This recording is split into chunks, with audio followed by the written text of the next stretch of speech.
Hello friends, welcome to Galaxy Classes. उम्मीद है आप सब बहुत अच्छे होंगे और पढ़ाई तो भाई चालू कर दिया होगा। फेस्टिव सीजन खत्म हो गया है, वर्ल्ड कप वाला दुख दर्द पीड़ा भी धीरे धीरे 2-3 दिन बीत चुके हैं, तो चीजें सॉर्टेड हो चुकी होंगी। तो अब क्या है भैया, आगाज 2024 सीरीज है, मतलब 2024 में नौकरी लेना है और इसी उद्देश्य हमने सीरीज स्टार्ट किया और आपको रेगुलरली एंड रिलीजियसली फॉलो करना है ऑल द सब्जेक्ट्स। अगर आप वाकई चाहते हो कि ढंग से सिलेक्शन लें, काफी टाइम हो चुका है, कहीं ना कहीं कमियां रह चुकी हैं, तो आपको तैयारी करनी होगी। बहुत सारे स्टूडेंट्स, उनके लिए मेरा एक ही मैसेज है कि बेटा अगर आप पहले से तैयारी कर रहे हो और स्टिल आपको बहुत सारा कंफ्यूजन है अपनी तैयारी को लेकर कि सर नंबर नहीं बढ़ रहा, हर बार मैं मान लो 2 बार से आप मेंस दे रहे हो 250 नंबर, 260 270 लेके आ पा रहे हो, 280 लेके आ पा रहे हो, उसको बाद नहीं क्रॉस कर पा रहे हो, तो अगेन कई बारी बच्चे एकदम ब्लैंक हो जाते हैं, उनको आइडिया नहीं होता कि how to prepare, how to proceed. उस केस में भी आप डेफिनेटली मतलब देयर आर वेज, आपको आइडेंटिफाई करना पड़ेगा कि कहां पे वीकनेसेस हैं, किस तरीके से काम करना है। आपको नहीं समझ में आ रहा है, you can reach out to us. हमारा एक नंबर है 7235808540। आप इस नंबर पे कॉल करके बुक कर सकते हो। Will definitely meet through Google Meet और हम चीजें सेटल करेंगे, आपकी डेफिनेटली हेल्प करेंगे, लेकिन मेहनत आपको ही करना पड़ेगा। ज्यादा टाइम नहीं वेस्ट करेंगे। कल की क्लास में हमने क्लासिफिकेशन ऑफ नंबर पढ़ा था और क्लासिफिकेशन ऑफ नंबर में मेजर जो इंपॉर्टेंट चीजें हैं उन सारी चीजों को डिस्कस कर लिया था। आज उसी पे बेस्ड कुछ क्वेश्चंस को हम डिस्कस करने जा रहे हैं। इत्मीनान से चलेंगे। कोशिश किया है आज के इस सेशन में कि ज्यादा से ज्यादा स्टेटमेंट बेस्ड क्वेश्चंस को रखा जाए, जिससे कि प्रॉपर्टीज को आप रिवाइज कर पाओ और आप प्रॉपर्टीज ना भूलो। कभी अगर एग्जामिनेशन में प्रॉपर्टी बेस्ड क्वेश्चन आया तो आपको कहीं पर भी दिक्कत ना हो। तो कुछ उसी तरीके से हमने क्वेश्चंस यहां पर रखे हुए हैं, तो ज्यादा टाइम नहीं वेस्ट करेंगे और स्टार्ट करते हैं आज के पहले क्वेश्चन के साथ। देखते हैं क्या है हमारा आज का पहला question. Here it is, question number 1। How many prime numbers are there up to 50। कल भी मैंने बताया था, प्राइम नंबर के बारे में बताया था, ऐसे नंबर जिनके सिर्फ 2 फैक्टर होते हैं, एक तो वो खुद और दूसरा एक, क्योंकि एक हर नंबर को काटता ही काटता है, तो ये होते हैं प्राइम नंबर। 2 क्वेश्चन यहां से बनते हैं। 1 से 50 तक कितने प्राइम नंबर होते हैं, 1 से 100 तक कितने प्राइम नंबर होते हैं, दोनों एग्जामिनेशन में पूछे गए हैं। तो 1 से 50 तक दोस्त होते कितने हैं, 15 प्राइम नंबर होते हैं। भविष्य में कभी आए तो ये बात आपको पता होनी चाहिए। अगर 1 से 100 तक की बात करें तो 25 प्राइम नंबर होते हैं। कौन कौन से होते हैं आपको नॉलेज हो जाए, उसके लिए मैं अभी लिख दे रहा हूं। क्या होते हैं भाई, सबसे पहला प्राइम नंबर मैंने बताया था कि एकमात्र इवन प्राइम नंबर क्या होता है, 2। सबसे छोटा प्राइम नंबर क्या हो जाएगा, 2। तो सबसे पहला नंबर 2 है, फिर 3 है, फिर 5 है, फिर 7 है, फिर 11 है, फिर 13 है, फिर 17 है, 19 है, 23 है, 29 है, 31 है, 37 है, एंड अगेन 41 है, 43 है, 47 है। आई होप कोई मिस नहीं हुआ है। तो ये 1 से लेकर आपके पास 50 तक के ये वो अभाज्य संख्या आप काउंट कर सकते हो। 1 2 3 4 5 6 7 8 9 10 11 12 13 14 15। तो ये इस तरीके से हमारे 15 ये नंबर है, 1 से लेकर 50 तक अभाज्य संख्या है। सीधा क्वेश्चन आता है तो आपको ऐसा पता होना चाहिए, एग्जामिनेशन का पूछा ही हुआ क्वेश्चन है। मैंने कहा 1 से 100 तक कितने होते हैं, तो 1 से 100 तक टोटल 25 होते हैं। 15 ये हो चुके, इसका मतलब 10 नंबर और से हैं। देख लो 47 आप लिख चुके हो, मतलब 50 तक अब और कोई नहीं है। अगला नंबर आपको कौन सा मिलेगा, अगला नंबर आपको मिलेगा, अगर मैं 50 से 100 के बीच में करूं तो पहला नंबर जो आपको मिलेगा वो 53 मिलेगा। प्राइम नंबर है और किसी संख्या से नहीं घटेगा सिवाय खुद के या फिर 1 से। 53 के बाद अगला जो नंबर आपको मिलेगा वो क्या मिल जाएगा, 59 मिल जाएगा। 59 के बाद 61 मिल जाएगा, उसके बाद आपको 67 मिल जाएगा, फिर 71 मिल जाएगा, 73 मिल जाएगा और फिर आपको यहाँ पे मिलेगा 83 मिल जाएगा। 83 के बाद 89 मिल जाएगा और उसके बाद आपको जो नंबर मिलेगा that will be most probably what, 97। ये नंबर होंगे, देख लो कोई मिस तो नहीं हुआ है। 1 2 3 4 5 6 7 8 9, एक नंबर कोई मिस हुआ है, चेक करना होगा। यहाँ पर 10 नंबर होने चाहिए। 53 हो गया, 54 55 56 57 58 59 ठीक है। 60 61 62 63 64 65 66 67 सही है। 68 69 70 71 73 74 5 6 7 8 79 मिसिंग है। 79 एक नंबर मिसिंग था। तो इस तरीके से हमारे पास टोटल ये 25 नंबर होते हैं। ये बात पता होनी चाहिए। सिंपल सा क्वेश्चन था, कुछ ऐसा रॉकेट साइंस नहीं है, मैंने कल आपको बताया था। कमेंट सेक्शन में आप लोग लिखिएगा ट्विन प्राइम क्या होते हैं। कल मैंने एक क्वेश्चन पूछा था कि व्हाट इज ट्विन प्राइम, आपको बताया भी था, तो कमेंट सेक्शन में लिखिए भैया ट्विन प्राइम क्या होते हैं। ठीक है, चलो अगले प्रश्न की तरफ बढ़ते हैं। Here it is question number 2। Question number 2 क्या कह रहे हैं? कह रहे हैं यदि x, x प्लस 2 और x प्लस 4 अभाज्य संख्याएं हैं तो x के संभावित मानों की संख्या क्या होगी? अगेन प्राइम नंबर है, तो कह रहे हैं कि x के संभावित मानों की संख्या क्या होगी। तो अब देख लो, सबसे पहली बात तुरंत ऐसे ही देखो कि अभाज्य संख्या है, पहली अभाज्य संख्या 2 होती, मतलब मिनिमम वैल्यू x की हम 2 रख सकते हैं, लेकिन तुरंत कट रहा है क्योंकि 4 तो अभाज्य संख्या नहीं, मतलब 2 नहीं हो सकता। 3 पे आ जाओ, अगर मैंने 3 रखा तो 3, 5, 7, अगर मैंने x बराबर 3 रख लिया तो नंबर बनेंगे 3, 5 और 7, मतलब ये एक तो कंडीशन सेटिस्फाई हो रही है x बराबर 3 पर। अगली अभाज्य संख्या ट्राई कर लो, 5। अब देख लो 5, 7, 9 नहीं हो रहा, इसका मतलब 5 नहीं हो सकता। आगे आपको नहीं मिलेंगी बट चेक कर लो। अगर मैं 7 ले लूं, 7, 9, 11, तो देख लो ये 7, 2, 9 बनेगा, यहां से भी अभाज्य संख्या नहीं बन रही है। अगर मैं 11 ले लूं तो देखो 11 और ये कितना बन जाएगा, 15, नहीं बन रही है। अगर मैं 13 ले लूं तो देख लो ये 15 बन जाएगी, नहीं बन रही है। अगर मैं 17 ले लूं तो 17, 19 तो ठीक है, लेकिन 21 नहीं बन रही, फर्दर ऑन नहीं बनेगी। तो मतलब यहां पर x बराबर हम 3 रखेंगे तो केवल एक ही ऐसी वैल्यू x की है जो सेटिस्फाई करेगी और तीनों की तीनों अभाज्य संख्याएं मिलेंगी। तो मेरा आंसर क्या हो जाएगा, पूछा गया है x के संभावित मानों की संख्या कितनी है, तो x के संभावित मानों की संख्या 1 है। मतलब अगर मैं x बराबर 3 रखूंगा तो जो ये 3 हमें एक्सप्रेशन दे रखे हैं, x प्लस 2, x प्लस 4, ये सारी की सारी अभाज्य संख्याएं हो जाएंगी। सिंपल सा प्रश्न था।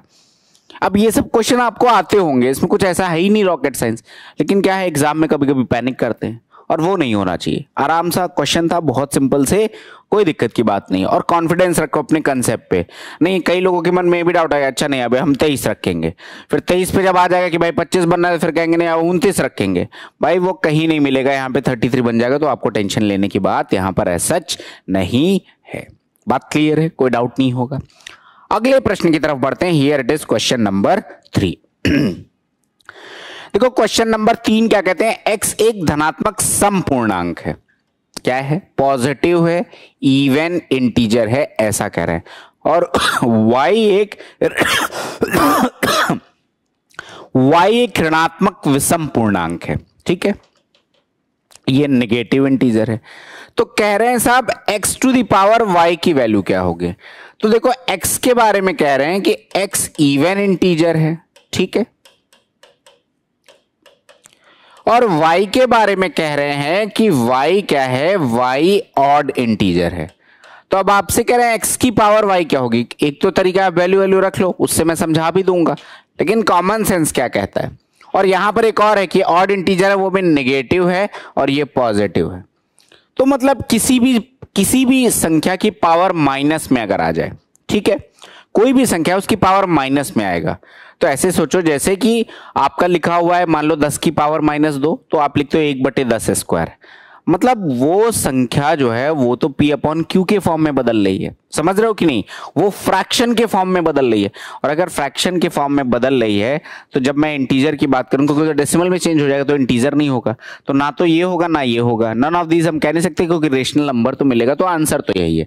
समझाने के लिए मैं आपको समझा दे रहा हूं, ये इवन पॉजिटिव इंटीजर है, तो x बराबर मैं 2 मान ले रहा हूं, y बराबर मैंने -3 मान लिया, क्योंकि क्वेश्चन ही कह रहा है ऋणात्मक विषम पूर्णांक है, तो नेगेटिव साइन तो लेना पड़ेगा।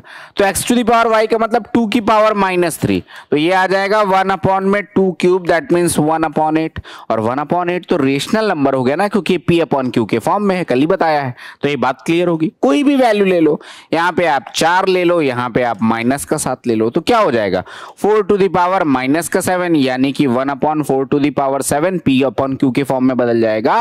That means as per the given condition ये जो संख्या मिलेगी वो हमें कैसी संख्या मिलेगी, वो रेशनल नंबर मिलेगी, परिमेय संख्या मिलेगी। तो हम यहां से क्या कह सकते हैं कि अपना ऑप्शन नंबर सी इस प्रश्न का सही उत्तर होगा। आई होप कोई डाउट नहीं होगा, सिंपल सी बात थी, कुछ ऐसा नहीं है। कई बारी बस बच्चे अवॉइड करते हैं, क्वेश्चन जब सॉल्व करने बैठेंगे तो क्वेश्चन जब दिखेगा स्टेटमेंट वालों को हल्के में लेते हैं या फिर कई बार स्किप कर देते, बट नहीं करना, अभी एसएससी पूछ रही है।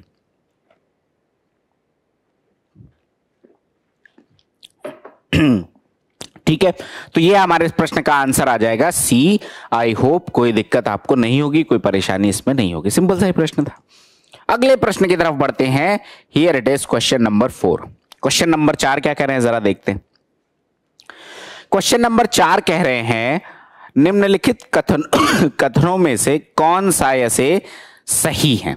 3 स्टेटमेंट दे रखे हैं और कह रहे हैं कि भैया कौन कौन से सही हैं इसमें। तो पहला स्टेटमेंट पढ़ते हैं। विभिन्न अंकों वाली 4 अंकों की सबसे छोटी संख्या 1023 है। इसका मतलब क्या, पहले ये समझ लो, कई बार बच्चों को डाउट होगा। साफ साफ लिखा हुआ है विभिन्न अंकों वाली, मतलब जो 4 अंकों की संख्या मुझे लेनी, उसके चारों अंक समान होने चाहिए। चारों अंक अलग अलग होने चाहिए, समान नहीं। कह रहा है विभिन्न अंकों वाली, तो चारों अंक अलग अलग होने चाहिए। और फिर कह रहा है कि सबसे छोटी संख्या। तो भाई अगर चारों अंक छोटे भी लेने और सबसे छोटी संख्या लेनी है तो आप छोटे से स्टार्ट करोगे, तो 4 सबसे छोटे अंक कौन से हो जाएंगे? यही होंगे, बोलो हाँ या ना। यही 4 सबसे छोटे अंक होंगे अगर अलग अलग रखने हैं मुझे, तो ये बात तो कंफर्म। अब 4 अंकों की संख्या बनानी, कई लोगों के मन में होगा कि 0 1 2 3 लिख लो। बेटा 0 1 2 3 3 अंकों की संख्या है, वहां पर 0 का कोई रिलेवेंस नहीं है। तो ये डाउट अगर मन में है तो बिल्कुल हटा दीजिएगा। 0 1 2 3 नहीं ले सकते। अब आपको छोटी संख्या लेनी है तो सबसे पहले किससे स्टार्ट करोगे? 1 से स्टार्ट करोगे। अब 1 से आपने स्टार्ट कर लिया। अब आपको छोटी संख्या अगर बनानी है तो अगर आपके मन में आ रहा है कि मैं 2 रख दो, फिर 3 रख दो, फिर 0 रख दो, 1230 बन जाएगा। लॉजिक नहीं है। आपको छोटी संख्या बतानी है तो इनमें से जो सबसे छोटा है उसको उठा के अब रख दो, तो वो आ जाएगा 0। उसके बाद अगला छोटा नंबर, उसके बाद अगला छोटा नंबर, तो 1023। तो लॉजिकली कई बार आपको लगेगा ऐसे कैसे कह सकते हैं 1023 4 अंकों की सबसे छोटी संख्या अगर सारे अंक अलग अलग है, लेकिन है और कोई नंबर पॉसिबल ही नहीं है। मैंने आपको बता दिया कि 0 से आप स्टार्ट नहीं कर सकते क्योंकि वो 3 डिजिट का नंबर बनेगा, वहां पर 0 का कोई रोल नहीं है। तो आपको स्टार्ट 1 से ही करना पड़ेगा। और सबसे छोटी बनानी है तो 1 के बाद 0 लाओ, 2 लाओ, 3 लाओ, कुछ भी होता। ठीक है, तो ये बात क्लियर होगी, कोई दिक्कत नहीं। जैसे मैं आपसे कहूं कि 0 1 5 8, आपको सबसे छोटी संख्या इनसे बनानी है 4 अंकों की, तो 0 से स्टार्ट नहीं कर सकते। तो आप क्या लिखोगे? 1, उसके बाद जो इससे सबसे छोटा, फिर उससे बड़ा, फिर उससे बड़ा, वही लिखते जाओ, तो 1058। अगर मैं कहूं कि इन चारों अंकों से 4 अंकों की सबसे छोटी संख्या कौन सी बनेगी, तो ये 1058 बनेगी। तो ये कुल मिला के अपना पहला स्टेटमेंट क्या हो गया? पहला स्टेटमेंट तो अपना क्लियर है, इसमें कोई दिक्कत नहीं है। तो जो पहला था विभिन्न अंकों की 4 अंकों वाली सबसे छोटी संख्या 1023 है, बिल्कुल सही बात है। तो पहली बात तो सही हो गई।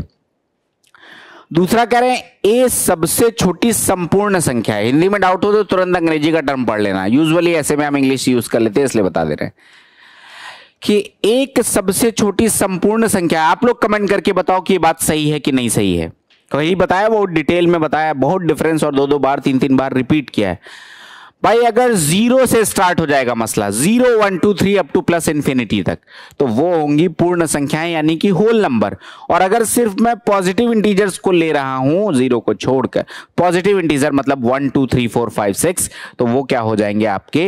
वो नेचुरल नंबर होंगे। तो क्वेश्चन कह रहा है क्या एक सबसे छोटी संपूर्ण संख्या? नहीं है, क्योंकि पूर्ण संख्याएं 0 से स्टार्ट होती हैं। तो सबसे छोटी पूर्ण संख्या है, संपूर्ण संख्या जो भी लिखा हुआ है वो 0 होगी, 1 नहीं होगी। सबसे छोटा नेचुरल नंबर यानी प्राकृतिक संख्या तो 1 है, लेकिन पूर्ण संख्या नहीं है। इसका मतलब ये बात गलत है। तो ये दूसरा स्टेटमेंट तो गलत हो गया। अब कह रहे हैं 99 का पूर्ववर्ती 100 है। अब एग्जाम में देखो ऐसे क्वेश्चन पूछे हुए और इस क्वेश्चन में कुछ नहीं, तो मतलब बच्चों वाला है, तीसरी चौथी का question. 100 is the predecessor of 99, मतलब क्या 99 100 से पहले आ रहा है? क्या ही क्वेश्चन पूछ रहा है भाई? 98 आता है। ठीक है, तो सक्सेसर प्रेडिसेसर, सक्सेसर मतलब बाद वाली, उत्तराधिकारी जिसे कहते हैं अंग्रेजी में, अगर वैसे हम समझे तो उत्तराधिकारी कब आता है? बाद में आता है, तो वो उसका सक्सेसर है ना कि प्रेडिसेसर। तो भाई ये तो गलत है, क्योंकि 99 की पूर्ववर्ती 98 होगी, मतलब ये भी गलत है। तो केवल एक स्टेटमेंट सही है कि विभिन्न अंकों की 4 अंकों वाली सबसे छोटी संख्या 1023 है। तो ऑप्शन अपना क्या आ जाएगा यहां पर? ऑप्शन नंबर बी, क्योंकि केवल स्टेटमेंट नंबर 1 हमारा यहां पे सही है। सिंपल प्रश्न था, कोई दिक्कत की बात नहीं होनी चाहिए, एकदम आसान सा प्रश्न था। तो अगर स्टेटमेंट बेस्ड क्वेश्चन बनेंगे तो कुछ ऐसे ही बनेंगे, धीरे धीरे हम इसमें वैरायटी ऑफ क्वेश्चंस आपको और भी करा देंगे। राइट, आई होप कोई डाउट नहीं होगा आपको, एकदम क्लियर होगा मसला। ठीक है, बढ़ते हैं अगले प्रश्न की तरफ। Here it is question number 5। Question number 5 क्या कह रहे हैं? The sum of all the 3 digits number. अब देखो ये क्वेश्चन मैंने यहां पे जानबूझ के रखा हुआ है, क्यों? हालांकि आप इसके लिए कुछ बेसिक आपको एपी पता होने चाहिए, लेकिन दो तरीके हैं इस क्वेश्चन को निकालने के, तो मैं बता दे रहा हूं। अभी मैं श्रेणी में बहुत डिटेल में नंबर सिस्टम में पढ़ाऊंगा, लेकिन ये क्वेश्चन कई बार आपको डाउट करेगा। करने के कई तरीके, समांतर श्रेणी से ही निकलना है क्वेश्चन, लेकिन समांतर श्रेणी का सिंप्लीफाइड फॉर्म भी क्या होता है वो हम समझ लेते हैं। जैसे समांतर श्रेणी के n पदों का योगफल होता है n/2 a plus 2a plus n minus 1 into D, लेकिन वो सब हम नहीं लगाएंगे। क्या होता है, अंतिम पद उसके बाद उसका अगला पद बटे में 2।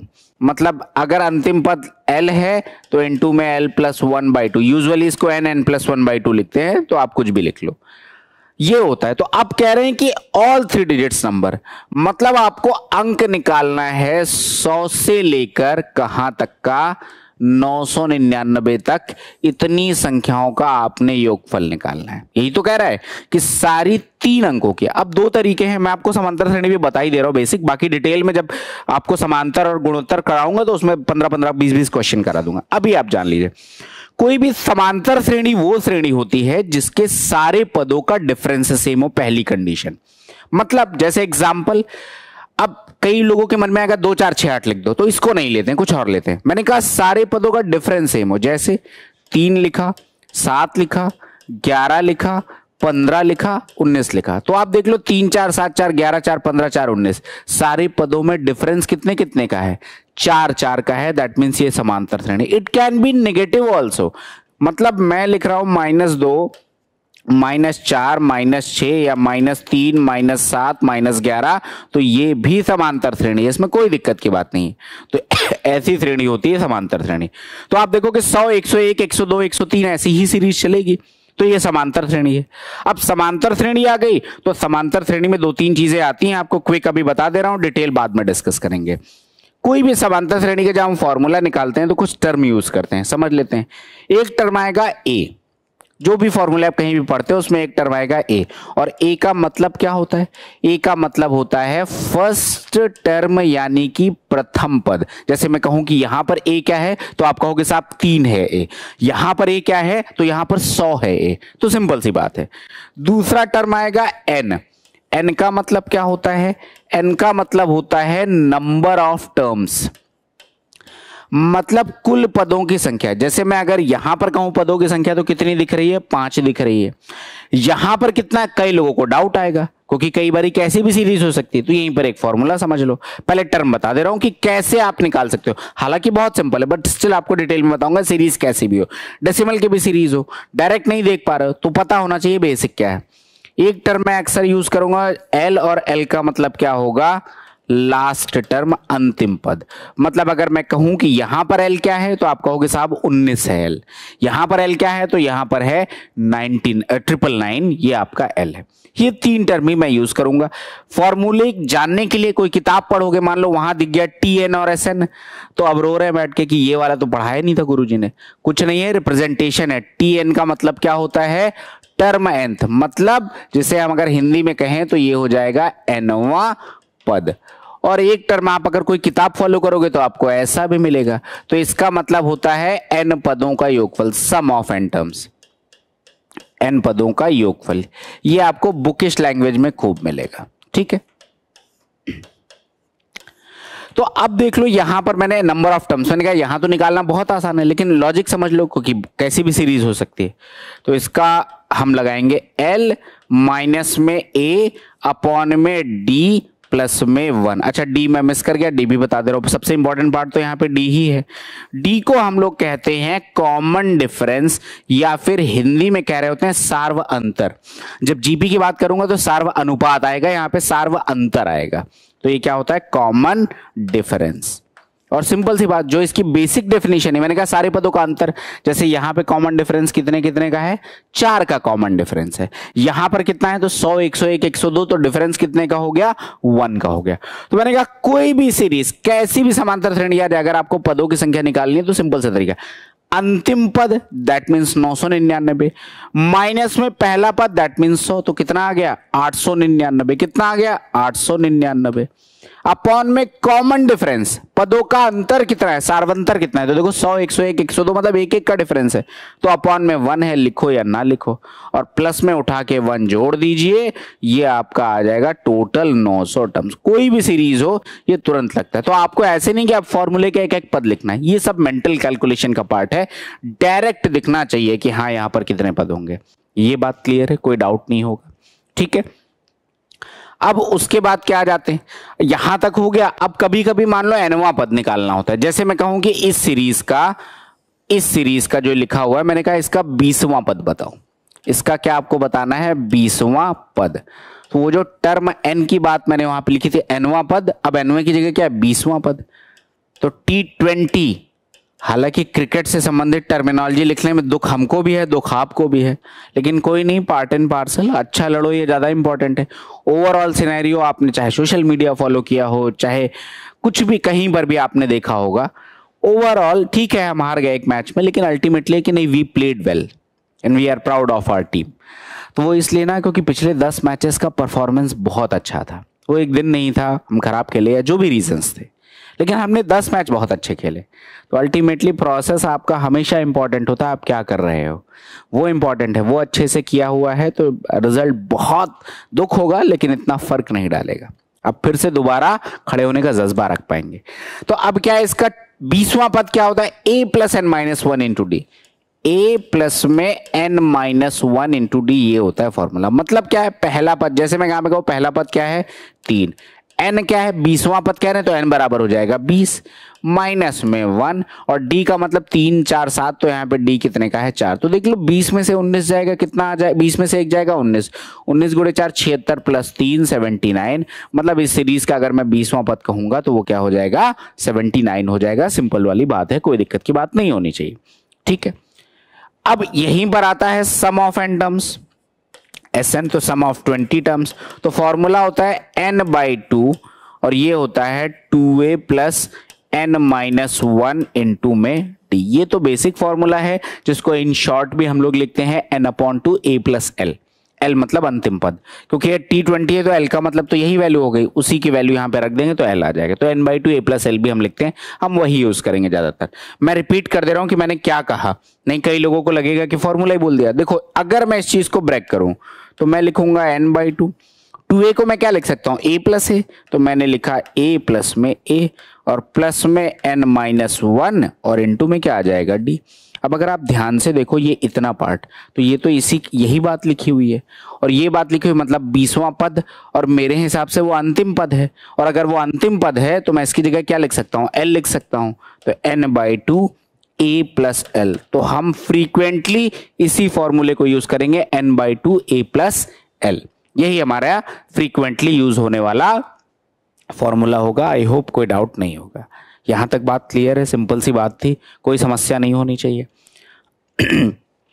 अब देख लो, अगर मैं एक बात आपको और बता दूं, क्योंकि इसको भी मैं खूब यूज करूंगा, तो अब हमने स्टार्ट कर दिया है तो समझ ही लीजिए। जैसे मैं कहूं कि 1 से लेकर 51 तक की संख्याओं का योगफल, अभी आपको बहुत डिटेल में बताऊंगा ताकि कोई डाउट हो तो तुरंत आप पूछिएगा।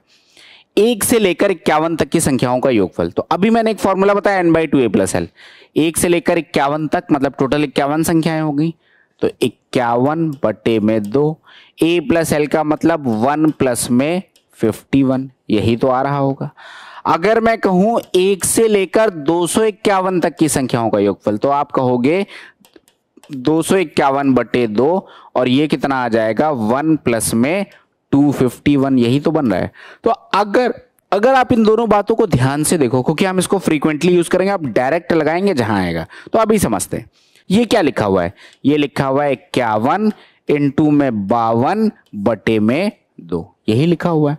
अगर आप इसको ध्यान से देखोगे तो 251 इंटू में 252/2, मतलब अगर ऐसा 1 से लेकर कोई सीरीज स्टार्ट हो रही है तो n इंटू n प्लस 1/2 हम लगा रहे हैं, मतलब अंतिम पद और उसके बाद उसका अगला पद /2, डायरेक्ट लगा रहे हैं कि नहीं लगा रहे हैं भाई। कोई और एग्जांपल देख लो, मैंने कहा 1 से लेकर 999 तक का योगफल बता दो, तो n/2 का मतलब 999, तो संख्याएं हो गई, तो 999/2 और 1 प्लस में 999, तो देखो ये कितना बन गया 999 इंटू में 1000/2, तो रादर देन इसको इतना सजाने के हमें क्या समझ आ रहा है कि अगर एक से शुरू हो रहा है, अंतिम पद ये है, तो ये पद इसके बाद वाला पद का गुणा कर दो, बटे में 2 कर दो, डायरेक्ट आंसर आ जाएगा। बात क्लियर होगी, कोई डाउट नहीं होगा, सिंपल सी बात है। अब अगर ये सारी बातें आपको समझ आ गई तो फिर अब इस क्वेश्चन को अब मैं आपको बताता हूं। क्वेश्चन तो मुश्किल से मैं डायरेक्ट बताना होता तो मैं 2 मिनट में बता देता। लॉजिक क्लियर है। अब मैं कोई भी तरीका लगाऊंगा, अब आप रिलेट कर पाओगे, आप समझ पाओगे। अब लगाते हैं, ये मैं डिलीट कर दे रहा हूं, आपको स्क्रीनशॉट लेना है तो आप ले सकते हो, काफी कुछ फॉर्मूले लिखे हुए हैं। अदरवाइज अब मैं इसको डिलीट करता हूं, डिलीट करके फिर हम चेक करते हैं, ठीक है। अब देख लो, अब यहां पर कई तरीके हैं निकालने के, मैं आपको दोनों तरीके बताऊंगा। एक तरीका क्या है कि 100 से लेकर और 999 तक, 100 से लेकर 999 तक का योगफल निकाल लो। तो एक फॉर्मूला मैंने बताया n/2 और a + l, मतलब ये कितना आ जाएगा, इन दोनों को जोड़ दो, कितना आ जाएगा 99, और ये कितना आ जाएगा 1099, और ये कितना आ जाएगा, ये आ जाएगा आपके पास कितना 900, कितना आ जाएगा, इसको यहां पे कर दीजिए, और ये कितना आ जाएगा 900 पदों की संख्या। एक तरीका इसको ऐसे निकालने का है, आप ऐसे भी निकाल सकते हो।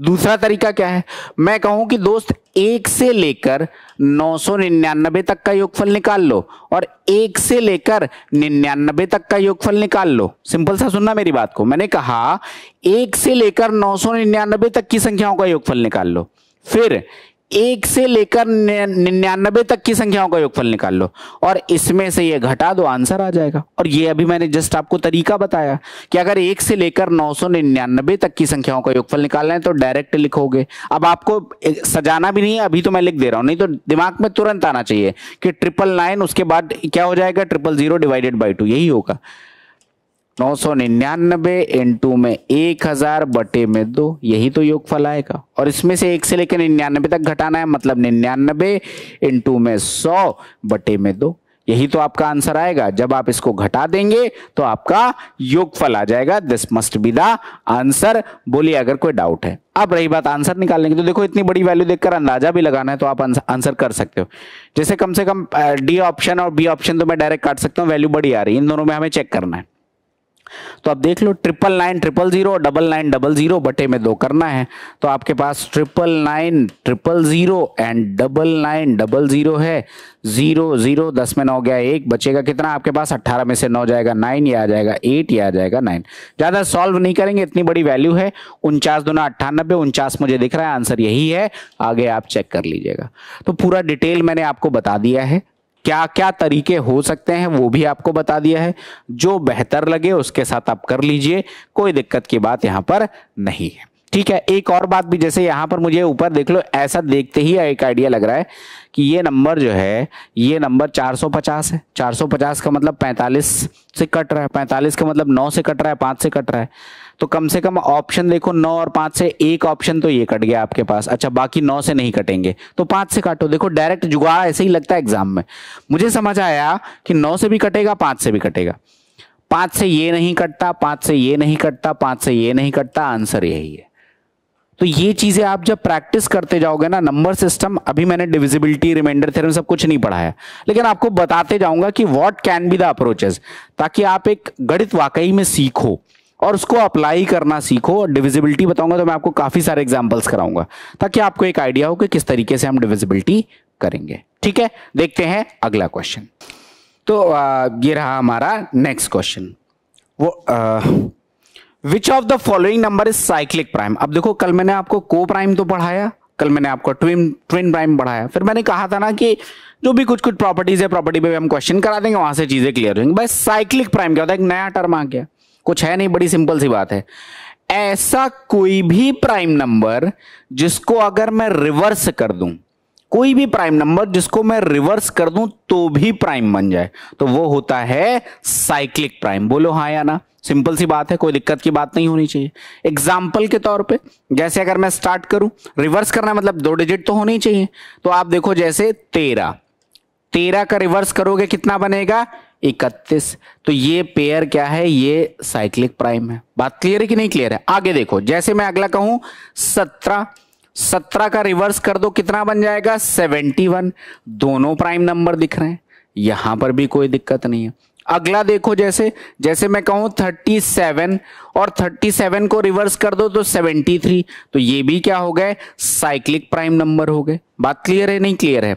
अगला यहां पर और कोई बनेगा? अगर मैं यहां पर देखूं 97, 79, 79 और 97 दोनों के दोनों क्या है आपके पास, साइक्लिक प्राइम है। तो समझ गए होंगे मतलब कि कोई भी ऐसा प्राइम नंबर जिसको अगर मैं रिवर्स कर दूं तो भी वो प्राइम नंबर बन जाए तो इन्हें कहते हैं साइक्लिक प्राइम। आपके सामने एग्जांपल लिखे हुए हैं, ठीक है। अब देखो कौन सी चक्रीय भाज्य है, तो एक ही ऑप्शन है कि हमारे पास 17 और 71। यहां तो खैर मैंने नंबर ही लिख दिया, बाकी आप चेक कर सकते हो। इसका उल्टा 32 प्राइम नहीं है, इसका उल्टा 91 प्राइम नहीं है, इसका उल्टा 14 प्राइम नहीं है, तो सिर्फ 17 है। बाकी साइक्लिक प्राइम क्या है समझ में आ गया होगा। नंबर्स कौन कौन से आपके सामने लिखे हुए, आई डोंट थिंक कि कोई डाउट होगा। सिंपल सी प्रश्न था, सिंपल से टर्मिनोलॉजी बेस्ड क्वेश्चन था। टर्मिनोलॉजी का मतलब पता है, यू कैन आंसर, नहीं पता है तो दिक्कत होगी। अगला क्वेश्चन देखते हैं, here it is question number 7। Question number 7वां क्या कहते हैं, मान लीजिए कि एक्स वाई और जेड भिन्न पूर्णांक हैं, मतलब अलग अलग हैं, ठीक है। एक्स और वाई धनात्मक विषम संख्या है, एक्स और वाई पॉजिटिव ऑड नंबर है और जेड धनात्मक सम संख्या है। बहुत अच्छी बात है। निम्नलिखित में से कौन सा कथन सत्य है? तो पहले यार लिख लें, एक्स और वाई के बारे में कह रहे हैं कि ये क्या विषम संख्या है, ये ऑड नंबर है दोनों। और जेड क्या है, जेड आपका इवन नंबर है। अब क्वेश्चन पढ़ते, 4 ऑप्शन दे रखे हैं, कह रहा है कौन सा कथन सत्य नहीं हो सकता, मतलब जो एकदम एब्सोल्यूट यहां पर हो कि नहीं ये तो सही नहीं ही हो सकता, यहां पे क्लैरिटी आ जाए, वो आंसर देना। कोई भी नंबर मान लो, ऐसे क्वेश्चन में ज्यादा लोड नहीं लेना अपने को, कोई भी नंबर। अब ये ऑड है, मैंने एक्स बराबर क्या ले लिया, 3 ले लिया, वाई बराबर मैंने क्या ले लिया, 5 ले लिया। हालांकि कॉमन सेंस से भी होगा, वो डिटेल भी बताऊंगा आपको, अभी सिंपली तरीके से बताते हैं। और जेड इवन नंबर है तो जेड बराबर मैंने 2 ले लिया। अब देखो एक्स माइनस जेड, ध्यान से देखो, आप एक ऑड में से इवन नंबर घटा रहे हो, ऐसे सोचना है, क्योंकि क्वेश्चन तो कुछ भी बना सकते हैं। किसी विषम संख्या में से सम संख्या घटा रहे हो, मन में सोचो, विषम में से सम, 11 में से 4 घटा दो कितना आएगा, 7 आएगा। कोई भी 19 में से 6 घटा दो कितना आ जाएगा, 13 आ जाएगा। 29 में से मान लो कि आपने 12 घटा दिया, कितना आ रहा है, 17 आ रहा है। तो कोई भी, आपको क्या समझ में आ रहा है कि किसी विषम संख्या में से अगर कोई सम संख्या घटा रहे तो हमेशा क्या आ रहा है आपके पास, एक ऑड नंबर आ रहा है। बात क्लियर है कि नहीं, हमेशा एक विषम संख्या है।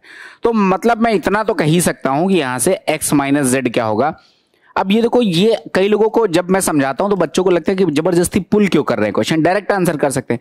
बिल्कुल कर सकते हैं, लेकिन उद्देश्य ये है ही नहीं कि इस क्वेश्चन का आंसर बताना है। उद्देश्य है कि प्रॉपर्टी समझ गए तो डायरेक्ट आंसर टिक करके आओगे, और उस पर क्वेश्चन तो कुछ भी बन सकता है।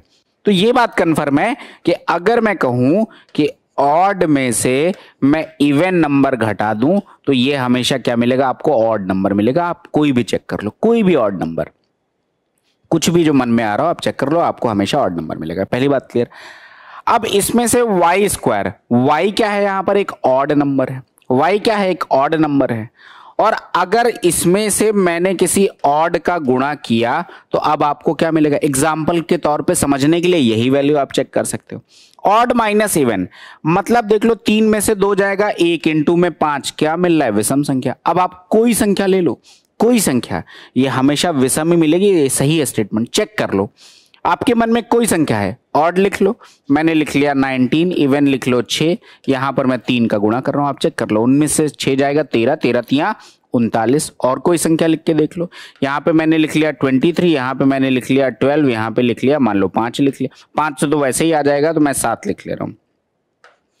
अब 23 में से 12 जाएगा, कितना बचेगा, 11, 11 गुणे 7 77, मतलब ऑड ही मिल रहा है। अब आपको मैं 10 एग्जांपल नहीं बताऊंगा, ये बात समझ आ गई होगी कि भैया इस केस में आपका जो संख्या आएगी वो विषम ही आएगी। क्वेश्चन कह रहा है कि सत्य नहीं हो सकता, लेकिन ये तो सत्य हो रहा है, तो कुल मिलाकर ये सही है। एक और चीज आपको बता दे, कोई ऐसा भी स्टेटमेंट कभी किसी क्वेश्चन में आ जाए जहां दोनों कंडीशन पॉसिबल हो सकता है कोई ऐसा क्वेश्चन आ जाए, यहां नहीं है, मान लो कभी आ जाए, उस केस में भी नहीं लेंगे आंसर, क्योंकि कह रहा है वो नहीं ही हो सकता, ये डेफिनेट है।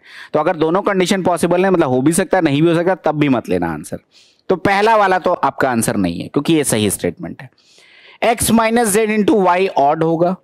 अब अच्छा, यहां पे वाई स्क्वायर था, हमने बाई मिस्टेक सेकंड स्टेटमेंट को सॉल्व किया, लेकिन उससे कोई दिक्कत नहीं है। पहला और दूसरा एक ही पार्ट का रेप्लिका है।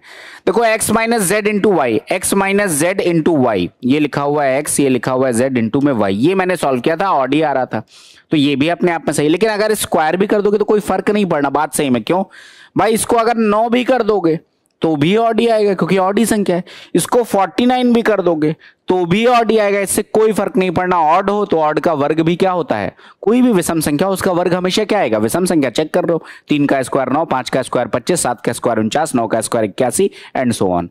तो पहला और दोनों तो एक ही बात है, कोई बहुत मेजर डिफरेंस नहीं है। तो ये भी सही है, ये भी सही है, तो कम से कम ये आपके आंसर नहीं हो सकते। तीसरे पे आते हैं, एक्स माइनस जेड का whole square into y is even.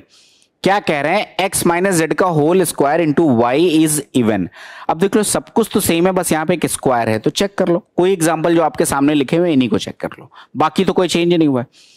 19 में से 6 जाएगा, कितना बचेगा 13, 13 का होल स्क्वायर कितना आ जाएगा 169, कितना आ जाएगा 169। और 169 में अगर आप मान लो 3 का भी गुणा कर दोगे तो संख्या तो ऑड बनेगी, लेकिन यहां पर तो कह रहे हैं सम है, मामला गड़बड़ है। और आप कॉमन सेंस लगाओ, इतना इसमें 10 वैल्यू रख के चेक करने की जरूरत नहीं। एक विषम संख्या है उसका वर्ग कर रहे हो और फिर एक विषम संख्या से आप गुणा कर रहे हो, तो क्या आएगा, विषम संख्या ही आएगी। कुछ भी सोच लो, विषम संख्या का वर्ग 5 का स्क्वायर कितना आ जाएगा 25। अब 25 में कोई भी विषम संख्या 3, 5, 7, 9, 11, 13, 15, 17 कुछ भी गुणा कर लोगे विषम संख्या ही आएगी, कुछ भी चेक कर लो। लेकिन यहां पर तो कह रहा है क्वेश्चन सम, इसका मतलब ये सही नहीं हो सकता। तो अगर मैं इस क्वेश्चन के आंसर की बात करूं तो इस क्वेश्चन का आंसर तो यही होगा, क्योंकि ये नंबर ऑड आएगा लेकिन क्वेश्चन कह रहा है सम आएगा, और क्वेश्चन यही पूछ रहा है कौन सा कथन सत्य नहीं हो सकता, तो ये वाला स्टेटमेंट सत्य नहीं हो सकता। तो मेरा आंसर क्या आ जाएगा, ऑप्शन नंबर सी मेरा आंसर आ जाएगा। आई होप बात क्लियर होगी। डी को भी चेक कर लो, आंसर तो मेरा आ गया, हमारा C is the correct answer of this question. ठीक से आप लोग कंफ्यूज मत होइएगा, C is the correct answer. अंतिम वाला चेक कर लो, थोड़ा सा चेंज है स्टेटमेंट, एक्स माइनस वाई का होल स्क्वायर, यहीं पे चेक कर लो, एक्स माइनस वाई का होल स्क्वायर, स्क्वायर है तो आपको टेंशन नहीं लेना नेगेटिव का। 3 में से 5 जाएगा, -2 का स्क्वायर करोगे मतलब 4 आ जाएगा, और 4 इंटू में मतलब कोई सम संख्या है, और सम संख्या में आप किसी भी आप सम संख्या का गुणा करोगे क्योंकि z इवन है तो इवन ही आएगा, जो कि बात सही भी है। तो कुल मिलाकर तीसरा statement is the correct answer. I hope clear होगा, कोई डाउट नहीं होगा। ठीक है, बढ़ते हैं अगले क्वेश्चन में। Here it is question number 8। Question number 8वां क्या कहते हैं जरा देखते हैं। अगलेन एक स्टेटमेंट वाले क्वेश्चन।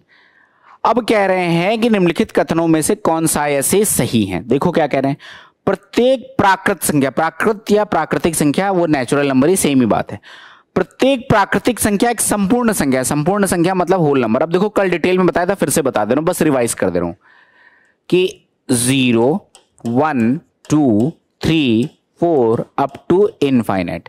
तो यहां से लेकर यहां तक की जो संख्याएं होती हैं ये होती हैं नेचुरल नंबर। और अगर इसमें मैं इन 0 को ऐड कर दूं, मतलब 0 प्लस में नेचुरल नंबर, तो ये होता है होल नंबर। ये बात क्लियर होगी। दूसरा मैंने क्या बताया था कि अगर मैं नंबर्स का क्लासिफिकेशन करूं तो मैंने बताया था एक होता है रेशनल, एक होता है इरेशनल। ठीक है, नंबर में मैंने बताया था कि एक रेशनल है, एक इरेशनल है। और इसको भी और थोड़ा सा बताऊं तो नंबर में मैंने ऐसे बताया था कि सबसे पहले आते हैं रियल और दूसरे आते हैं इमेजिनरी। और इमेजिनरी मैंने आयोटा वाली कंडीशन बताई थी, तो अब रिपीट नहीं करूंगा। और रियल में क्या आ जाएंगे आपके, रेशनल आ जाएंगे, रेशनल आ जाएंगे। अब बाकी हम डिटेल अब बता चुका हूं बहुत डिटेल में वीडियो, तो आप चेक कर लीजिएगा। तो कह रहा है प्रत्येक प्राकृतिक संख्या एक संपूर्ण संख्या है। प्राकृतिक संख्या का मतलब 1 से लेकर इनफाइनाइट तक। क्या वो संपूर्ण संख्या होगी, क्योंकि संपूर्ण संख्या तो 0 से शुरू होती है। तो यस, हर प्राकृतिक संख्या अपने आप में होल नंबर का वो सेट तो हो, सबसेट तो होगी ही होगी। ये बात कंफर्म है। मतलब अगर मैं वेन डायग्राम बनाऊं तो अगर ये होल नंबर है तो ये इसके अंदर 0 यहां पे रख दो, और बाकी 1, 2, 3, 4 जो भी रखना है 1, 2, 3, 4 एंड सो ऑन, तो ये सारे क्या है नेचुरल नंबर। तो बिल्कुल सही बात है। तो पहला स्टेटमेंट तो सही है। ठीक है, लेकिन क्वेश्चन में तो मल्टीपल स्टेटमेंट वाली बात है। तो अगला देख लेते हैं। प्रत्येक पूर्णांक एक संपूर्ण संख्या होती है।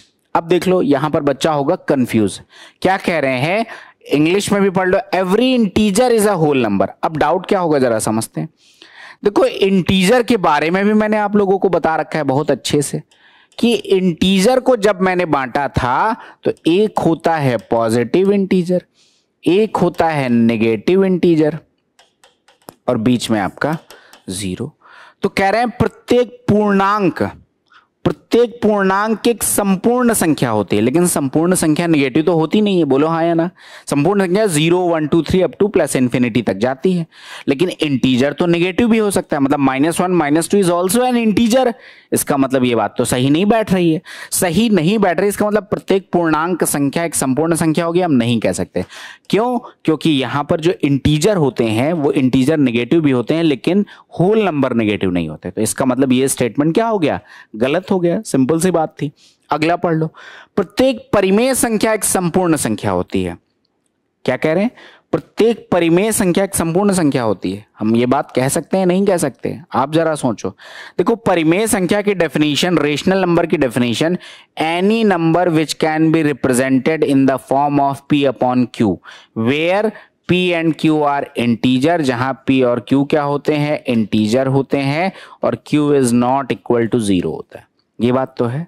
तो भाई क्या ये बात सही होगी? देखो, ये तो 0 1 2 3 4 5 6 ऐसे ही नंबर होंगे, लेकिन यहां पर तो p अपॉन q नेगेटिव के भी हम नंबर ले सकते हैं, ठीक है, -2 बटे -3, क्योंकि इंटीजर तो है। तो कुल मिला के ये बात भी सही नहीं है। अगर ये बात नहीं सही, इसका मतलब तीसरा स्टेटमेंट भी आपका गलत हो गया। तो यहां पर केवल एक स्टेटमेंट सही है, that means option number A is the correct answer of this question. बोलिए, अगर कोई डाउट है, अगर कोई दुख दर्द पीड़ा परेशानी है तो आप पूछ सकते हैं, otherwise it's an easy one. जान पूछ के ऐसे क्वेश्चन रखेंगे, कई बार बच्चों को बोरिंग लगते हैं, बट एग्जामिनेशन में पूछे जा सकते हैं, इसलिए इंपॉर्टेंट है। तो आई होप क्लियर हो गया होगा कि यहां पर केवल ऑप्शन नंबर एक आपका सही है। So option number A is the correct answer of this question. I hope कोई डाउट नहीं होगा। ठीक है, बढ़ते हैं जरा अगले प्रश्न की तरफ। Here it is question number 9। देखने में तो काफी बड़ा क्वेश्चन। क्या कह रहे हैं भैया? कह रहे हैं 3 वास्तविक संख्याएं x और y और z पर विचार करें। भाई बिना विचार करे तो आंसर आना नहीं है। क्या z इसमें सबसे छोटी संख्या? कंडीशन क्या कह रहे हैं कि 3 नंबर x y z पूछ रहे हैं। क्वेश्चन के बेस पे 2 स्टेटमेंट दे रखे हैं, कह रहे हैं क्या z सबसे छोटी संख्या? पहले स्टेटमेंट देख लो। पहला स्टेटमेंट ये है और दूसरा स्टेटमेंट ये है। इन दोनों के बेस पे कुछ आंसर है। तो पहले स्टेटमेंट को रिड्यूस करते हैं। x is greater than at least one of y and z, मतलब x y और z में कम से कम एक से बड़ा है। मतलब क्या है? या तो x is greater than y है या फिर x is greater than z है। ये बात कंफर्म है पहले स्टेटमेंट के बेस पे। तो देखो, मैं आपको एक समझने का तरीका बता रहा हूं। डीएस का क्वेश्चन है। क्या मैं केवल स्टेटमेंट एक की हेल्प से आंसर दे सकता हूं? नहीं दे सकता। जेड सबसे छोटा होगा कि नहीं होगा, वी कांट से। तो कोई भी ऐसा आंसर जिसमें ए अलोन की बात होगी, स्टेटमेंट 1 अलोन की बात होगी, वो मेरा आंसर नहीं होगा। जैसे मैं पढ़ूं पहला स्टेटमेंट, यदि प्रश्न का उत्तर अकेले एक कथन से दिया जा सकता है, लेकिन अकेले दूसरे कथन का उपयोग करके उत्तर नहीं दिया जा सकता, तो भाई पहला तो गलत ही है। क्यों? क्योंकि पहले कथन का उपयोग करके तो आंसर, लेकिन दूसरे कथन का उपयोग करके, मतलब कोई एक कथन, तो कम से कम एक कथन का आंसर, एक पहला का उपयोग करके आंसर नहीं दे सकते। जेड सबसे छोटा होगा या नहीं होगा हम नहीं कह सकते, तो पहला तो गलत है, मैंने डायरेक्ट ही काट दिया। यदि प्रश्न का उत्तर अकेले किसी एक कथन का उपयोग करके दिया जा सकता है, नहीं दिया जा सकता, क्योंकि मैंने तो एक ही कथन अभी लिखा, लेकिन इसका उपयोग करके क्या आंसर दे सकते हो? नहीं दे सकते हो, ये भी आंसर नहीं हो सकता। आगे बढ़ जाओ। यदि प्रश्न का उत्तर दोनों कथनों का एक साथ उपयोग, अभी हम कह नहीं सकते। यदि दोनों कथनों का एक साथ प्रयोग करके भी प्रश्न का उत्तर नहीं दिया सकता, हम नहीं कह सकते। 2 ऑप्शन तो कट चुके हैं। अब मैं दूसरा स्टेटमेंट पढ़ता हूं। कह रहे हैं y is greater than at least one of x and z। अब देख लो यहां पर क्या कह रहे हैं, y x और z में से कम एक से बड़ा है। मतलब या तो y x से बड़ा है या फिर y z से बड़ा है। y z से बड़ा है, ये 2 कंडीशन यहां पर कह रहे हैं। अब आपको बताना है कि z सबसे छोटा होगा। अगर ये बात मुझे बतानी है तो क्या दोनों का उपयोग करके दे सकते हैं? दोनों का उपयोग करके नहीं दे सकते। पहले दोनों तो कट गए, क्योंकि सिंगल पे कोई आंसर नहीं आ रहा।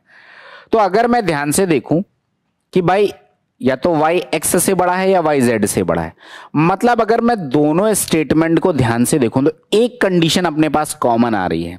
वो कंडीशन क्या कॉमन आ रही है? मतलब कॉमन ऐसे डायरेक्ट नहीं दिख रही, लेकिन ध्यान से देखोगे कि इस केस में भी एक पॉसिबिलिटी है कि x जो है वो z से बड़ा है, इस केस में भी एक पॉसिबिलिटी है कि y z से बड़ा है। ठीक है, अब क्या मैं इसको ऐसे कह सकता हूं कि x is greater than y is greater than z? क्या ये सारी कंडीशन सेटिस्फाई कर रहा है? अगर कर रहा है तो ये स्टेटमेंट सही है, नहीं कर रहा तो फिर भाई आंसर नहीं दे सकते। पहला पढ़ते हैं। पहला कह रहा है कि भाई x या तो y से बड़ा है या z से बड़ा है। ठीक है, या है दोनों कंडीशन में, लेकिन यहां तो दोनों ही सेटिस्फाई हो रही हैं। ठीक है, कम से कम एक से बड़ा है तो कोई कंडीशन नहीं है, कम से कम का मतलब इससे ज्यादा हो सकता है, यही मतलब है। तो भाई ज्यादा बिल्कुल y से भी बड़ा है, z से भी बड़ा है, सेटिस्फाई हो रही है। पहली कंडीशन तो यहाँ पे सेटिस्फाई हो रही है। अगर मैं इसकी बात करूं, y भी यही कह रहा है कि x और z में से कम एक से बड़ा है, बिल्कुल y z से बड़ा है, ये भी कंडीशन सेटिस्फाई हो रही है। मतलब दोनों कंडीशन जो मैंने यहां पर ये बात लिखी है दोनों सेटिस्फाई हो रही है। इसका मतलब क्या हुआ? अगर मैं दोनों की बात कर रहा हूं, इसका मतलब दोनों स्टेटमेंट को मिलाकर मैं ये बात कह सकता हूं कि z सबसे छोटा है। तो ऑप्शन कौन सा हुआ? यदि प्रश्न का उत्तर दोनों कथनों का एक साथ उपयोग करके दिया जा सकता है, लेकिन अकेले किसी एक कथन का प्रयोग करके उत्तर नहीं आ सकता। बिल्कुल अकेले हम नहीं दे सकते, मैंने पहले ही काट दिया था। लेकिन जब मैं दोनों को मिला रहा हूं तो मैं ये बात कह सकता हूं कि भाई हाँ, यहां पर कंडीशन सेटिस्फाई हो रही है और मैं कह सकता हूं z सबसे छोटा है। That means option number C अपना इस प्रश्न का सही उत्तर है। तो आई होप आपको बात क्लियर, थोड़ा सा लॉजिकल रीजनिंग है, काइंड ऑफ मैथमेटिक्स तो नहीं थी। तो इस क्वेश्चन का आंसर क्या हो जाएगा? Option number C is the correct answer of this question. I hope कोई डाउट नहीं होगा, सिंपल सा प्रश्न था। ठीक है, बढ़ते हैं अगले क्वेश्चन में। Here it is question number 10। Question number 10 क्या है जरा देखते हैं।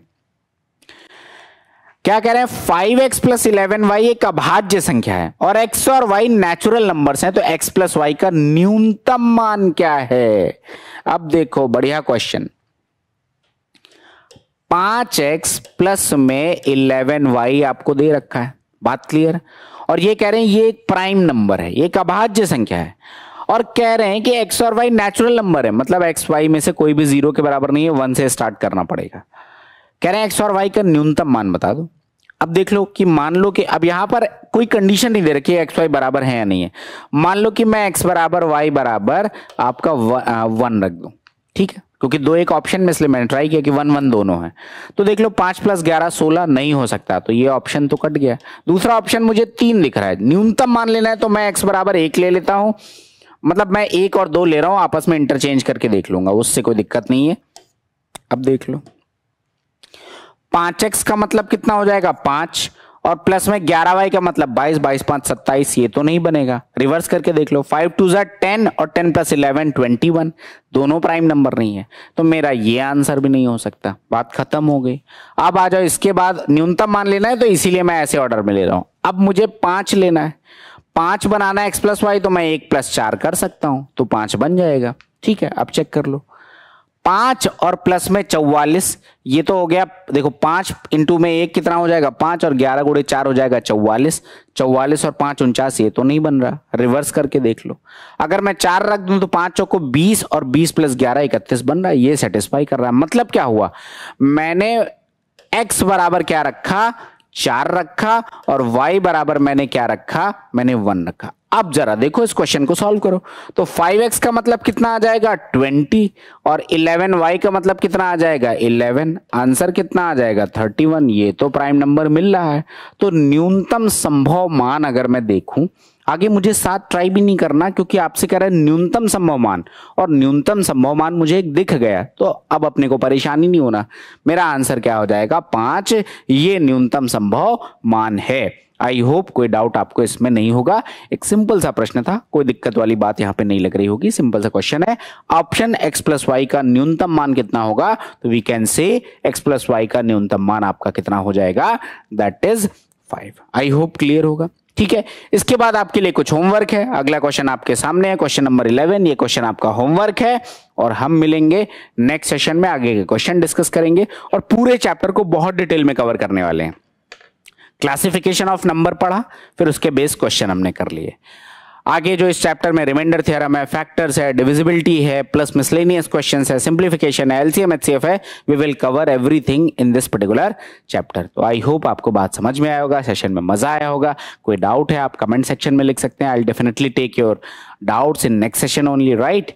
तो मिलते हैं नेक्स्ट सेशन में। Thanks for watching the session, bye bye and good night.